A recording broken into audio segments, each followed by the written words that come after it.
한동훈, 결국 올 것이 왔습니다.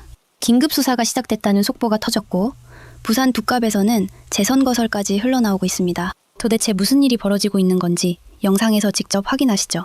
영상 시작 전 구독 부탁드립니다.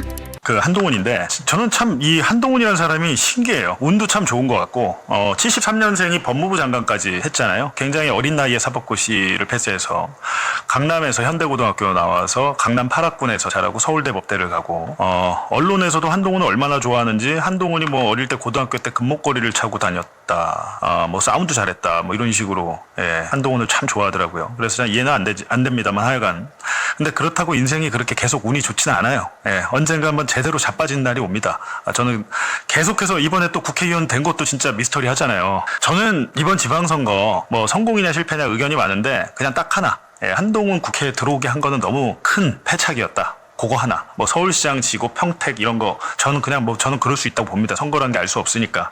근데 한동훈을 국회로 들어오게 한 것은 이건 너무 큰 패착이고 두고두고 큰 후환이 될 수 있다. 예를 들면 추미애 장관하고 윤석열하고 검찰총장하고 싸울 때 당시에 문재인 대통령이 추미애를 안 자르고 윤석열을 잘랐다면 어떻게 됐을까라는 생각은 해보잖아요. 원래 윤석열은 검찰총장을 한 다음에 민주당의 대선 후보를 하려고 했었어요. 근데 추윤 갈등 이후에 민주당에서 윤석열을 세울 수가 없다 보니까 윤석열이 재다가 국민의힘에 가거든요. 근데 그런 일이 뭐 인간의 삶은 알 수가 없습니다만 이번에 한동훈이 국회에 들어옴으로 인해서 더군다나 면책특권을 갖게 됐잖아요. 한동훈에 대한 구속영장을 청구를 해도 법원이 발부를 해도 국회에서 체포동의를 받아야 됩니다. 물론 체포동의가 되겠죠. 지금 민주당이 많으니까. 근데 한동훈에게 방탄 갑옷을 지금 입혀준 거나 마찬가지다. 그런 측면에서는 쉽지가 않은데 지금 매일매일 항상 이재명 욕해, 뭐 민주당 욕해, 뭐만 나오면 그냥 길 가다 넘어져도 이재명 탓을 하고 앉아 있는데 한동훈이 지금 제가 볼 때 용코로 걸렸어요. 왜 용코로 걸렸냐면 저는 예전부터 이 얘기했는데 이게 당원 게시판 이거 간단한 거 아니다라는 겁니다. 이게 무슨 중대범죄까지는 아니라 하더라도 본인이 당대표였을 때 벌어진 일이잖아요. 본인이 비대위원장 당대표 할 때 가족의 아이디를 동원해서 당원 게시판에서 윤석열과 김건희를 비방하는데 뭐 김건희에게 개목줄을 채워놔야 된다라고 뭐 이런 식으로 했는데 그게 끝이 아니에요. 제가 볼 때는 이 사건이 가장 엽기적인 것은 경찰 수사로 뭐 밝혀지겠지만 장동혁은 제가 볼 때 어느 정도 알고 있는 것 같습니다. 알고 있으니까 한동훈을 제명을 했겠죠. 그리고 장동혁은 아마 깜짝 놀랐을 거예요. 그때 제명만 하는 게 아니었는데, 경찰 수사도 그냥 하게 해줬어야 되는데 그때 장동혁이가 이 압수수색을 막았어요. 그때 왜 경찰이 압수수색하러 왔다가 압수수색 못했어요. 막았는데 그때 그 압수수색을 하게 해줬어야 되는 데는 생각을 뼈저리게 했을 거예요. 왜? 한동훈이 당선됐으니까. 장동혁이 지금 계속 공격받고 있잖아요. 이거는 그러니까 장동혁 입장에서도 크게 실수한 거예요. 당시에 경찰이 압수수색하게 서버를 열어줬어야 되는데 그때 안 열어주고 한동훈이 와서 자기 계속 공격하니까 이제야 열어줬습니다. 최소 범위에서 협조를 했다라는 거죠. 이게 이제 서버 같은 건 어떻게 하냐면 전체를 다 복사할 수는 없으니까 당원 게시판과 관련된 데이터만 이제 체크를 해야 되잖아요. 해야 되는데 그렇게 최소 범위에서 했다는 것인데 그러면서 이제 장동혁이 얘기하는 게 국민의힘이 얘기하는 게 당원 명부 압수수색은 아니다. 그러니까 당원 명부 유출될까봐 당연히 안 가져가죠. 경찰이 이거는 사건과 관계가 없으니까 게시판과 명부 관리 업체는 별도다라면서 이제 그 당원들을 안심시키는 겁니다. 안심시키는 건데 그럼 경찰은 왜 이걸 왜 할까라고 보면 일단은 이 복당에 대해서 지금 안철수가 복당 절대 안 된다고 그랬잖아요. 복당 안 된다고 했는데 안철수 입장에서는 한동훈 국민의힘 들어오면 끝이에요. 끝이라서 당연히 그렇게 할 수밖에 없는데 안철수가 그래서 이제 장동혁과 손을 잡았죠. 근데 2024년 11월 당원 게시판 글 논란이 의혹이 있고 한동훈과 가족명의 작성자를 고발이 됐고 이건 시민단체가 고발이 돼서 수사를 하고 있는 거고 제명이 됐고 친한계는 억울한 징계라고 반발을 하고 있고 반대파는 복당 운동권 586 운동권이 아니고 아주 이름을 잘 지었습니다. 복당 운동권을 배제시키겠다. 한동훈 복당 안 된다라고 하는 건데 한동훈은 제가 볼 때 복당이 문제가 아니고 이게 제가 볼 때 어떻게 번질 수 있냐면 이건 제 이제 예측인데 친한계에서 복당 막으려고 뭐 국민의힘에서 경찰 수사를 방관하고 있다라고 주장을 하는데 당연히 방관을 하죠. 걔들은 방관이 아니라 협조를 하고 있죠. 협조. 이게 정확하죠. 협조를 하고 있고, 압박용 수사다라고 하는데 압박용 수사가 아니고 시민단체 고발이 들어왔으니까 경찰이 확인하고 있는 거죠. 근데 한동훈이 여기에 대해서 뭐라고 하냐면 한동훈의 입장은 우리 가족이 쓰지 않은 것까지 우리가 쓴 걸로 덤태기를 씌웠다, 장동혁이. 그리고 그 전에 얘기한 걸 보면 뭐 칼럼이나 기사 같은 거를 링크를 갖다가 올리고 소개했을 뿐이다라고 주장하는데, 뭐 예를 들면 김건희에게 개목줄 채워야 된다 이런 것들은 가족들이 쓴 게 아니라는 주장이잖아요. 공정한 수사로 가족글처럼 발표한 조작이 오히려 장동영 니네가, 윤리위원회는 니네가 조작해서 나 징계한 게 드러날 것이다 라고 큰 소리를 치고 있는데, 이거는 그냥 하는 얘기고, 제가 볼 때는 이게 가장 중요합니다. 이번 경찰 수사의 핵심은 IP 주소예요. IP 주소가 뭡니까? 그 글을 어디서 썼는지 아는 거잖아요. 이게 가장 중요해요. 가족의 아이디로 글이 올라갔다 뿐이지 5명이잖아요. 뭐 장인, 장모, 뭐 아들, 딸 뭐 해가지고 부인까지 해서. 근데 이거를 어디서 썼냐가 중요한 겁니다. 만약에 가족의 아이디를 그 가족이, 장모님이 아니면 장인어른 집에서 안 썼어. 아이디는 장인어른인데 접속 위치가 만약에 여의도야. IP로 확인해봤더니. 그리고 일각에서는 이 얘기는 계속 있었습니다. 의원회관 내부에서 이 아이디로 작성됐다는 이야기는 이 사건 처음에 벌어졌을 때부터 기자들 사이에서는 공공연하게 계속 나왔던 얘기입니다. 그렇다면 이게 어떻게 됩니까? 이 얘기는 뭐냐면 가족의 아이디일 뿐 실제로는 한동훈 혹은 제3자가 작성했을 가능성이 있다라는 겁니다. 지금 경찰이 확인하려고 한 건 이거예요. 수사 과정에서 당연히 이 여부를 따져볼 것인데, 이렇게 되면 뭐 어떻게 됩니까? 단순하게 가족이 한동훈을 위해서 윤석열, 김건희한테 당하니까 너무 억울해가지고 올렸다. 여태까지 버전은 그거였는데 그게 아니죠. 그게 아니고 그때부터는 조직이 있었고, 그러니까 소위 말해서 게시판 글을 조작하는, 아니면 특정 여론을 형성하기 위한 글을 쓰는 집단이 있었고, 그것이 한동훈 가족의 아이디라면 그 제공자는 그 가족이 그 집단과 모른다면 한동훈이 제공한 게 되잖아요. 이게 뭐 공작단이 되는 겁니다. 게시글 공작단. 제가 볼 때는 이게 가장 중요하다라는 겁니다. 그래가지고 사실은 이거에 대해서 그럼 장동혁은 모를까? 라는 생각도 들거든요. 자기들은 자기들 서버 좀 해봤을 거 아닙니까? 그래서 따라서 게시글에 어디서 작성이 됐냐가 이번 수사의 핵심이다라는 겁니다. 예. 이거는 제가 볼 때 수사가 오래 걸리지 않아요. 예, 다음 달 안에 끝납니다. 그래서 이 수사는 그냥 하면. 물론 이걸 한 다음에 압수를 하잖아요. 그럼 압수수색물을 디지털 포렌식해서 잘 정리해서 수사 보고서를 만들어요. 수사 보고서. 압수물에 대한 수사 보고서를 만들고, 그 수사 보고서를 토대로 피의자들 그리고 참고인들을 불러서 조사를 합니다. 그러면 조서를 적죠. 경찰이. 그렇게 하고 아마 이 사건은 워낙 좀 우리 한동훈 님이 워낙 큰 인물이니까 경찰에서 기자회견, 수사 결과 발표 기자회견을 좀 했으면 좋겠다라는 겁니다. 만약에 이제 이게 아니고 한동훈 본인의 주장처럼 정말 우리 가족이 덤태기 쓴 거다. 가족들이 그냥 뭐 언론 기사 좀 올렸을 뿐인데 쓰지 않은 글까지 장동혁이가 나 징계하려고 억울하게 누명을 쓰고 내가 제명을 냈다. 그렇게 한동훈 주장처럼 그렇게 되면 복당이 가능하겠죠. 경찰 수사로 된다면. 근데 그 전에도 가족이 그런 것들을 써서 여론 형성한 것 자체가 부적절하지만 어찌됐든. 근데 제가 볼 때 그렇게 끝나지 않는다는 겁니다. 단순하게 그런 사건이 아닌 것 같고, 제가 더 알고 있고 들은 얘기가 많지만 정확하게 취재로 확인되지 않은 상황에서 그 얘기를 드릴 수는 없고, 하여간에 이 사건에 대해서 조금 아는 기자들 얘기는 IP 주소가 관건이 될 것이고, 그 IP 주소 중에는 의원회관, 국회의원 회관도 있다라는 겁니다. 그렇게 되면 이건 단순한 사건이 아니게 돼요. 댓글 공작단, 게시글 공작단이 되고, 거기에 만약 한동훈이 관계가 있다면 그거는 제가 볼 때 정치 생명이 끝나죠. 그 얘기입니다. 오늘 이 얘기를 제가 해드리고요. 더 많은 소식들이 있긴 해요. 더 많은 소식들이 있는데 별건 아니라서 뭘 했죠? 제가 한번 볼게요. 그래서 국민의힘 분열에 4대 뇌관이 있다. 중앙일보 기자인데, 장동혁의 리더십과 연임 논란, 그리고 한동훈의 복당과 친한계의 징계 중돌, 그리고 당협위원장들을, 말 안 듣는 당협위원장들을 장동혁이 지금 다 갈아치우려고 하고 있습니다. 그리고 자기가 연임해서 다음 총선 공천권을 행사하려고 그래요. 굉장히 잘하고 있습니다. 제가 볼 때 장동혁 대표님은 굉장히 오래오래 국민의힘 대표로 활동을 좀 해주셨으면 좋겠다. 굉장히 잘하고 있어요. 그리고 오세훈의 여기 사법 리스크까지 겹쳤다는 거예요. 오세훈이 지금 1심에서, 명태균 사건 1심에서 유죄가 나와서 당선 무효 형이 나왔잖아요. 이것도 제가 계속 말씀드렸잖아요. 그렇게 나올 거라고 됐고 나왔고, 내년 1월에 3심 확정되고 내년 4월에 재보선 치른다고, 이것도 제가 계속해서 말씀드렸는데, 우리 매봉쇼에서 예측 보도 62% 유죄 확률 전부 다 맞았습니다.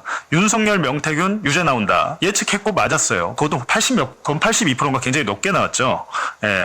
높게 나왔는데 이런 일들이 사실은 없잖아요. 지금 민주당 사실 그냥 엉망이잖아요. 민주당 엉망인데 국민의힘에서 저 정도 해주니까 민주당이 지지율이 그 정도 나오는 거예요. 민주당이 잘해서가 아니고 상대적으로 국민의힘이 너무 말도 안 되는 무슨 뭐 부정선거 추종을 하고 막 이러니까 상대적인 반사 이익을 보는 거지 민주당이 잘해서 국민의힘보다 지지율이 더 잘 나온 건 아닌 것 같다라는 생각이 듭니다. 지금 특히나 전당대회에서 서로 보여준 이 추한 민낯들은 두고두고 박제가 돼서 그 정치인의 발목을 잡을 것 같다라는 생각까지 제가 드는데요. 국민의힘 당원 게시판 압수수색. 예, 그제 경찰이 국민의힘 당원 게시판, 이게 이제 서버죠. 당원 네. 게시판 서버를 압수수색했다고요? 네. 무얼 봤습니까? 얘기를 들어보니까 이게 당원 게시판 사건에 대해서 압수수색을 한 거거든요. 일단 협조를 해줬고 뭘 가져갔느냐 하면 아이디 5명이 들어간 거에 대해서 조사를 해가지고 가져갔다. 이렇게 지금 당에서 설명을 해주고 있는데 이 아이디 5명이라는 거는 이 당원 게시판 사건을 보시면 이해할 수 있어요. 이게 2024년 11월에 불거진 사건인데 예. 한동훈 의원 본인하고 그 가족 명의의 계정으로 윤석열 전 대통령 부부 뭐 그리고 당내 인사 뭐 여러 사람을 비방하는 글을 비공개인 당원 게시판에 올렸다라는 의혹이거든요. 이제 당원 게시판 논란이죠. 그때 사용됐던 아이디 5개에 대해서 경찰이 가져갔다. 이렇게 이해를 하시면 될 것 같습니다. 그리고 어제 정의용 사무총장이 설명을 해줬는데 당원 명부를 관리하는 업체하고 게시판 서버 관리 업체는 다른 곳이다 이렇게 설명을 했거든요. 이 얘기는 원래 이제 당원 명부 같은 경우에는 못 나가게 막으려고 막 사무처 직원들이 나와서 막고 예. 그러잖아요. 이건 그거랑은 좀 다른 거다 이렇게 설명을 하고 있습니다. 그래서 표현은 압수수색인데 국민의힘이 협조를 한 것이다. 이런 점도 좀 주목을 해보셔도 될 것 같아요. 예. 한동훈 의원하고 어제 통화를 해봤는데 이거 공정하게 수사를 하면은 당 윤리위하고 감사위원회에서 조작한 게 다 드러나게 될 거다. 오히려 환영한다라는 그런 취지의 입장을 그래서 밝혔습니다. 조작했다라는 거는 어떤 의미입니까? 이게 한동훈 의원 표현으로는 한동훈 가족이 쓰지 않은 거를 마치 한동훈 가족이 쓴 것처럼 당무감사위하고 윤리위원회에서 조작을 했다라는 거예요. 한동훈 의원을 비난하기 위해서 안 쓴 것도 쓴 것처럼 밝혔다 이 말이군요. 맞습니다. 그래서 이게 공정하게 수사가 되면 이런 전제를 붙였는데 그러면 다 밝혀질 거라는 거고 예. 이 사건이 왜 중요하냐면은 이 사건으로 한동훈 의원이 제명이 됐습니다. 그렇죠. 원래 또 윤리위에 올라와 있었는데 장도혁 대표 체제 들어서 가지고 최고위 의결까지 거쳐가지고 제명이 됐기 때문에 가장 중요한 사건이라고 볼 수 있어요. 예. 국민의힘 내부 반응은 좀 어떻습니까? 좀 갈려 있는데 일단 그냥 좀 반감하고 있는 주류 의원들, 친윤계 의원들 얘기를 좀 들어보면은 한동훈 의원 어떻게 해야 되지? 뭐 이런 얘기를 많이 해요. 예. 그리고 지금 힘의 균형이 좀 팽팽한 상황이라서 한동훈 의원 들어와야 되나 말아야 되나 이런 얘기를 하는데 일단은 당원 게시판 사건이 정리가 돼야 된다 이런 얘기들을 하는 의원들이 꽤 있거든요. 예. 이게 경찰에서 무혐의가 나면은 징계의 근거였으니까 복당할 수 있지 않을까? 이렇게 얘기하는 의원들도 있고 반대로 당권파 쪽에서는 뭐라고 하냐면은 이게 당원 게시판에 글 올렸다라는 게 그렇게 큰 사건은 사실은 아니다. 예. 그 이면에는 윤석열 전 대통령 탄핵을 주도했다라는 정치적인 문제가 있는 거다. 그러니까 정치적으로 문제 있는 행동을 했기 때문에 이걸 근거로 징계가 된 거니까. 이게 이제 당권파의 주장인 거죠? 맞습니다. 그럼 그걸 문제라고 보기는 사실 상식적으로 어려워서. 그렇죠. 네. 그래서 이게 만약에 해결이 된다고 하더라도 경찰 수사에서 해결이 된다고 하더라도 그 정치적인 부담이 없어지는 건 아니다. 이렇게 얘기를 하고 있고 친한계 쪽에서는 수사하는 거 괜찮다 이런 얘기를 하는데 다만 분위기로는 괘씸하다 정도의 분위기는 있어요. 예. 그러니까 왜 열어줬냐 이거죠. 장도혁 대표 수사하라 그러면 그렇게 협조했을 거야? 이런 정도의 분위기는 있는데 그래도 뭐 수사하는 거 그래도 진상 밝혀야지 이런 정도의 분위기가 나오고 있습니다. 보통 당에 대한 압수수색이 들어가면 뭐 서버든 뭐든 막기가 기본인데 협조했다. 이게 이제 기분 나쁘다는 거군요. 그렇죠. 예. 알겠습니다. 김준일 평론가는 어떻게 보셨습니까? 그러니까 이게 그 당시에도 그렇고 되게 논란인 부분이 뭐가 있냐면은 설령 가족이 그게 맞다고 그 5개 아이디 중에 뭐 대부분이 가족이 맞다고 하더라도 예. 그럼 연좌제로 징계할 수 있는 거야? 뭐 이런 논란이 하나가 있었고 그렇죠. 그리고 또 하나는 한동훈이 썼다라고 했는데 사실은 그러면 동명이인 다른 한동훈이고 이거는 한동훈 그 당시 대표가 쓴 게 아니다라고 또 한동훈 쪽에서는 강력하게 반발했거든요. 그거는 원래 이제 사실관계가 네. 처음에 발표할 때 한동훈 의원 자체가 이 게시판 가입이 안 돼 있었기 때문에 동명이인이다라고 처음에는 발표가 됐었어요. 뭐 68년 한동훈인가 뭐 그럴 거예요 아마. 예. 이게 73년 한동훈이 아니라 68년 한동훈 아예 다른 사람이다. 뭐 이런 주장을 했어요. 그래서 이제 제가 궁금한 거는 이런 겁니다. 그러니까 지금 경찰에서 가져간 거는 5개 아이디, 한동훈 가족으로 추정되는 5개 아이디를 그래서 회원 정보, 접속 기록, 그리고 2024년 죄송합니다. 예. 4개월간 해당 아이로 작성된 게시글 뭐 이런 거를 이제 확보를 했다라는 거예요. 그럼 이제 맞춰볼 수는 있어요. 그 5개가. 근데 그 당사자가 이제 일치하는지 그리고 로그를 예를 들면은 뭐 이런 거죠. 그러니까 연속적으로 이렇게 하는 게 가능하냐. 이게 그때 당시에 이제 논란이 있었던 게 한동훈 가족이 뭐 한동훈 배우자, 한동훈 장인 뭐 이런 예. 사람들이 로그인하고 그다음에 또 로그인하고 바로 얼마 안 있어서. 바로 얼마 안 있어서. 근데 이게 수사를 하면은 그러면 이게 한 사람이 한 거야라고 다 밝혀질 수 있는 건지 예를 들면 도용을 해가지고 그리고 예를 들면은 그 당무감사위나 윤리위에서 했었던 그 한동훈이 그 사람이 아니니까 이건 잘못된 거야까지 이게 밝혀질 수 있을 건지 잘 예. 모르겠어요. 그러니까 이거는 경찰의 의지거든요. 그러니까 경찰이 누구의 손을 들어줄지 그러니까 어디까지 수사를 할지가 좀 경찰에게 달렸다. 예. 그래서 이게 어떻게 나올지는 좀 지켜봐야 될 것 같아요. 서로 이제 우리한테 유리할 거라고 장담은 하고 있는데 그냥 어떤 식으로 뉘앙스로 발표를 하고 어디까지 발표를 할지에 따라서 좀 많이 희비가 엇갈릴 것 같다. 예. 그러니까 사실 당권파 쪽에 뭐 다른 인사 같은 경우에는 이제 끝났다. 한동훈 의원 끝났다. 뭐 이런 식으로 얘기를 하는데 반대로 친한계 쪽에 얘기를 들어보니까 뭐 기존에도 설명을 했던 건데 자기들이 자체 조사를 쭉 해보니까 일단 첫 번째는 한동훈 의원은 가입을 안 했다. 예. 그러니까 한동훈 이름으로 쓴 글은 없다라는 거고 가족들이 썼던 글도 이제 사설이나 이런 것들이 대부분이고 욕설 같은 건 없다. 윤리위에서 문제제기했던 이게 지금 친한계의 입장이고요. 그래서 제가 이런 건 좀 물어봤어요. 그러면은 뭐 비판받을 지점은 아예 없는 거냐 이렇게 물어보니까 다만 이 아이디를 한 명이 이제 다 가져다가 했을 가능성은 있는데 그게 뭐 그렇게 큰 문제냐 이제 이런 정도 얘기는 좀 있어요. 그러니까 정리하자면 한동훈 의원도 이제 발표를 공식적으로 인정한 겁니다. 우리 가족이 썼다. 그런데 5명의 가족이 쓴 아이디가 있는데 이걸 5명이 각자 쓴 거냐 아니면 한 명이 쓴 거냐. 요게 좀 남았다는 거죠. 그건 이제 그쵸 친한계에서도 그거는 한 명이 이제 나머지 아이들을 갖다가 썼을 수 있고 예. 그건 뭐 좀 비판받을 수 있는 지점이 있는데 이게 아주 본질적인 문제는 이게 아니라는 또 거죠. 정도가 그렇게 비판받을 거냐. 그런 문제가 또 이제 남은 거고요. 이게 왜 그러냐면 그 당원 게시판이 1인당 3개밖에 못 써요. 아이디 하나로. 그러니까 이제 하루에? 여러 개의 글을 쓰기 위해서는 여러 개의 아이디가 좀 필요했을 가능성이 있는 거죠. 예. 근데 이제 뭐 사적으로는 만약에 뭐 장인이 딸에게 나도 그런 의견인데 좀 대신 올려줘라고 했으면 그럴 수도 또 있는 거죠. 애매한 예. 거고. 물론 이제 비난이나 이런 걸 또 받을 수도 있는데 또 법적으로는 어떤 문제가 있냐. 이게 이제 관건이라는 얘기군요. 알겠습니다. 두 번째는 이게 완전히 좀 묻혀버렸어요. 예. 당원 게시판 사건, 국힘, 이른바 단계 예. 사태라고 하죠. 이게 경찰이 당원 게시판 이른바 사건과 관련해서 강제 수사에 나섰거든요. 예. 이게 불거진 지는 굉장히 오래됐습니다. 그런데 강제 수사에 나선 건 어제가 처음이었어요. 그러니까 어제 당원 게시판 사건이 원래 예. 2024년 11월에 국힘 당원 게시판에 윤석열, 김건희와 관련된 좀 너무 그 방송용으로도 부적합한 어마어마한 글들이 쭈루루루루 올라왔었잖아요. 예. 자, 그 쭈루루루 그 비방 글에 한동훈 지 무소속 의원의 가족들 그런 계정이 연루돼 있다는 그런 의혹이 제기가 된 거거든요. 예. 이 건 때문에 한동훈 의원이 국힘에서 제명이 됐습니다. 그런데 이제 요게 이제 고발이 됐는데 예. 경찰이 압수수색을 했어요. 그러니까 아예 그 서버를 관리하는 업체를 압수수색했는데 보통 이런 거는 국힘은 물론이고 정당에서 막 막고 막 그러잖아요. 그렇죠. 이거 협조를 해줬습니다. 협조를 해줬어요. 한동훈이 국민의힘을 장악할 수가 없겠다. 이런 거 보면은 한동훈은 이게 영원히 발목을 잡겠네. 그러니까 어느 정도로 협조를 해줬냐면 한동훈 의원 가족 명의로 추정되는 아이디가 있는데 예. 그 한 5개에 대한 회원 정보, 접속 기록 그리고 2024년 총선 이후에 4개월 동안 요 5개 아이디로 작성된 게시글 경찰이 이번에 서버 압수수색하면서 다 확보했대요. 그러면 이제 요거를 장동혁이 생각보다 즐겨. 즐겨 장동혁이. 요거를 이제 경찰이 이제 분석을 할 거 아닙니까? 예. 그럼 이제 분석 결과를 보면 되는데 그럼 국힘은 왜 이거를 경찰에 협조를 했느냐? 예. 단순히 한동훈을 미워해서 이런 게 아니고 한동훈이 최근에 이른바 김기현이라든가 윤재우 의원이라든가 이런 사람들을 계속 만난다. 그렇지. 그리고 부산 지역의 국힘 의원들하고도 계속 만난대. 그렇지. 그러니까 왜 만날까? 너 복당하려고 그러냐? 그냥 이런 의심을 하고 있었던 거예요. 당권파 입장에서는 장동혁 입장에서는 그렇죠. 그러니까 복당? 어림도 없다 이놈아. 해가지고 딱 경찰에 이 압수수색에 협조를 해버린 거죠. 섬처럼 떠돌다가 말 사람이야 한동훈 저. 아니 근데 아내도 김현장 변호사 아니에요? 그렇죠.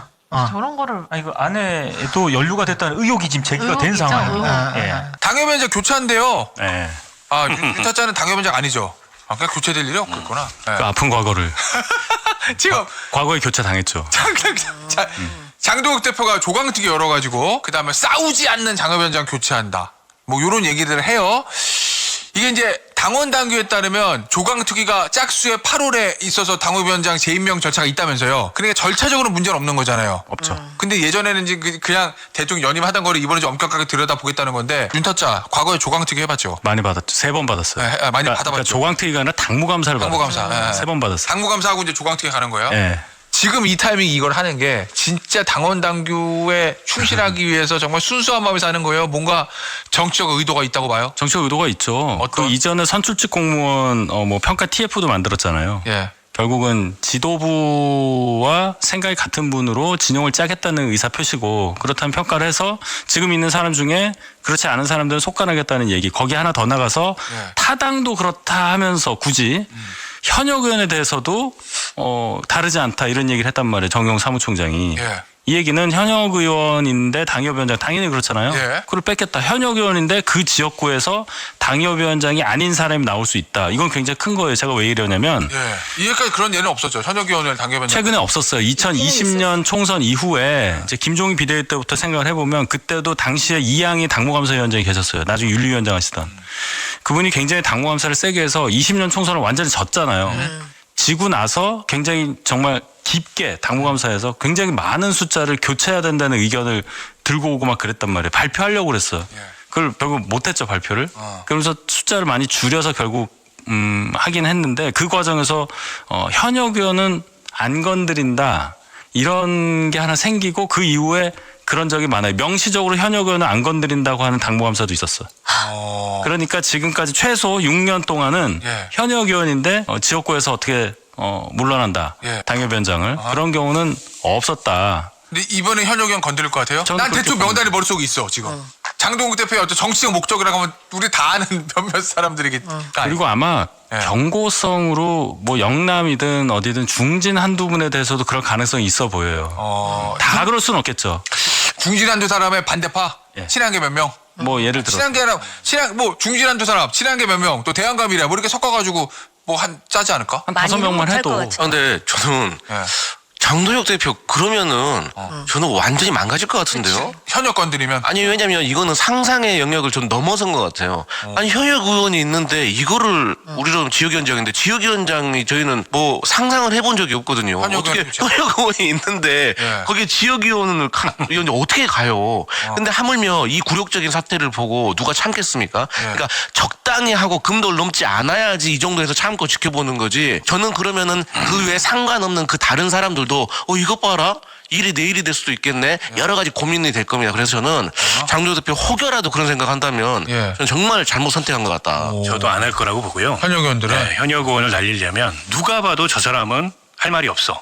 이래야 됩니다. 근데 이게 예를 들어서 그 정치 보복 같은 식으로 비춰진다 하면은 오히려 약간 트리거가 될 가능성이 있어요. 이걸 비밀로 그 정도로 기화로? 어리석을까 싶어요. 물론 이제 중진에 대해서는 저 사람은 이제 좀 교체될 만해. 근데 중진도 제가 보기 현역 의원은 아닐 겁니다. 총선 때 교체? 아니 지금 현역 건드려가지고 본인한테 좋을 게 하나도 없어요. 그래서 상징적으로 몇몇 친한 게 근데 대부분 원회일 가능성이 높다고 보고 이거 확전이잖아요. 현역을 건드리면. 그 당내 지금 가뜩이나 약간 잦아들었는데 거기다가 이제 불씨를 던지는 거여서 그렇게까지 할까? 그러면 약간 오히려 득보다 실이 클 텐데. 그래서 제가 보기에는 그냥 원회 친한 개들을 솎아내고 그다음에 하위 평가 받은 뭐 데이터상으로 있다면서요. 그거 정리하고 그리고 자기 사람 심는데 주력하지 않을까요? 그렇게 할 것 같은데. 근데 장동혁이 살 길이 하나 있긴 있는데. 뭐요? 현역이든 원회든 읍참마석으로 자기 사람을 치는 거야. 그럼 이게 반전이거든. 그럼 장동혁이 저런 면이 있어? 몇 명 있어요? 자기 사람? 자기 사람 누군데요? 자기 사람 없어요? 그러니까 누구를 상상을 하시는 아니 원회도 있잖아. 근데 그 지역위원장들이 아닐 것 같아서. 그런데 정말 그 친한 개 중에 잘못한 사람이 있더라도 친한 개. 그게 어떻게 사는 길이죠? 그다음에 TK. 그게 어떻게 사는 길이죠? 죽으려고 생각해야 산다고 이수신 장군이 얘기했어요. 아니 그게 이제 사는 길이라면은 당내에서 그에 대한 호평이 나와야 되는데 장동혁 대표가 그런다고 호평을 해줄까요? 딴 데서? 아니 지금 예상하는 것하고 반대로 했을 때 호평이 나올 여지는 더 많아요. 정치는 그렇더라고요. 아니 내가 궁금한 게 인적 쇄신 뭐 하면 하는데 맨날 하는 얘기 싸우지 않는 당협위원장 교체하겠다. 기준이 싸우는 거란 말이에요. 야당이 기본적으로 정부를 비판하고 견제하는 게 야당의 본연의 기능이긴 한데 맨날 싸워라. 왜 민주당은 싸우지 않느냐. 대통령과 싸우지 이 얘기거든요. 근데 지금 국민의힘 상황에서 막 싸워 계속 뭐 맨날 문제만 지적해. 이러면 선거 이기나? 난 그게 궁금해가지고. 그러니까. 아니 여당 누구랑 싸우냐가 중요하죠. 누구랑 싸우냐. 누구에 대해서? 여당도 그런데 뭘 야당 당연히 그렇죠. 아 그런가요? 아니, 그러니까 이런 논리를 하면 웅크리고 있는 TK 중진 찰나야 되고 예. 한동훈은 당장 영입해야지. 제일 잘 싸우잖아. 보안수사권도 그렇고. 아 그래요? 아니, 이제 장동혁 대표 대단합니다. 기준의 싸움은 다른 거죠. 예. 그렇죠. 한동훈이랑 싸우라는 거지. 아. 왜 싸우지 않느냐. 속을 그런 다 얘기예요? 아는 이 거야. 해당 행위, 반당 행위 이런 거에 대해서 안철수 의원이 나와 싸우잖아요, 막 지금. 그럼 뭐야? 딱 맞아 들어가는 거야? 싸우지 않는 당협위원장 교체다. 그럼 그 싸움의 대상은 이재명 정부와 민주당이 아니라 한동훈이다? 아니 뿐만 아니라 이재명 정부가 민주당도 포함되겠지만은 그런데- 당을 위태롭게 하고 당의 해가 되는 그런 요소들과 왜 싸우지 않느냐. 그러면 한동훈도 그 범죄에 해당하죠. 아니, 나 갑자기 생각나서. 그럼 안철수 의원은 지금 잘릴까봐 이거 하는 거야? 그건 아니겠죠. 비슷한 시기에 안철수 의원의 어제 기자회견이 있었는데 네. 당협위원장직을 복당 운동권? 네. Are you 복당 운동권? 저 화염병 던져야 돼요 이제. 하다 레카즈. 운동권은 뭐야? 복당 내가 운동권. 학습 좀 시켜줄게. 아, 운동권 예, 어떻게 하는 좀 건지. 가르쳐 주세요.